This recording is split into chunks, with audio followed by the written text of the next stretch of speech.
Papež Frančišek se je dopoldne srečal z okoli 7000 romarji iz italijanske škofije Isernija Venafro. Ti so današnje romanje organizirali v zahvalo za njegov pastoralni obisk v škofiji julija lani. Tako kot takrat je sveti oče izpostavil nekaj težkih problemov in izzivov.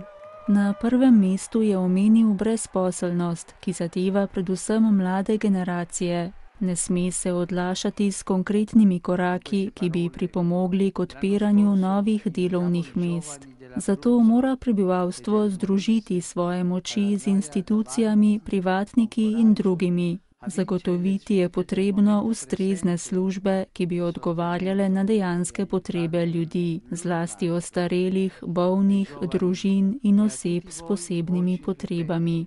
Papež je še enkrat opozoril predvsem na mlade, kajti delo daje dostojanstvo. Mlad človek, ki ne najde dela, torej ne doživlja tega dostojanstva in trpi. Na to je papež Frančišek spomnil, da škofija Isernija Venafro nujno potrebuje nov misionarski zagon. Jubilejno Celestinovo leto, ki ga trenutno obhajajo, je za skupnost priložnost, da se vrne k Kristusu, evangeliju, da se spravi z Bogom in bližnjim.